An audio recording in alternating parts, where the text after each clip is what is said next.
জাতীয় নাগরিক পার্টি বা এনসিপির আত্মপ্রকাশ অনুষ্ঠানের সবাই অনেক ভালো ভালো কথা বললেও রাষ্ট্র সম্পর্কে কোনো পলিটিক্যাল ফিলোসফি নেই, এমন মন্তব্য করেছেন বিএনপির সিনিয়র যুগ্ম মহাসচিব রুহুল কবির রিজভী।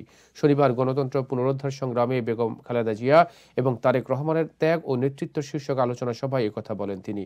রুহুল কবির রিজভী বলেন, আজকে দুই একজন বুদ্ধিজীবী বলেন ক্ষমতায় থেকেই তো বিএনপির জন্ম হয়েছে। ওনারা ভুলে গিয়েছেন ওনারা রাজনীতিতে একটা নতুন ন্যারেটিভ তৈরি করেছেন। এরশাদ জিয়াউর রহমান নিয়ে আসতে চাচ্ছে, কিন্তু এইটা ঠিক নয় যে জিয়া যে অন্য মাত্রার অন্য কিছু। জিয়া যে একটি নতুন দর্শন দিয়েছেন। আজকে অনেকে দল করছেন, কিন্তু নতুন যারা দল করছেন তাদের ওখানে উপস্থিত ছিলাম। আমরা অনেক ভালো ভালো কথা বলেছেন, রাষ্ট্র সম্পর্কে কিন্তু পলিটিক্যাল ফিলোসফি পাওয়া যায়নি। বিএনপির এই সিনিয়র নেতা বলেন, শেখ মুজিবুর যেমনই হোক সে সময়ে সে বাংলা জাতীয়তাবাদকে পশ্চিমের পাঞ্জাবিদের বিরুদ্ধে বাঙালি স্বায়ত্তশাসনের একটি ন্যারেটিভ তৈরি করেছিলেন।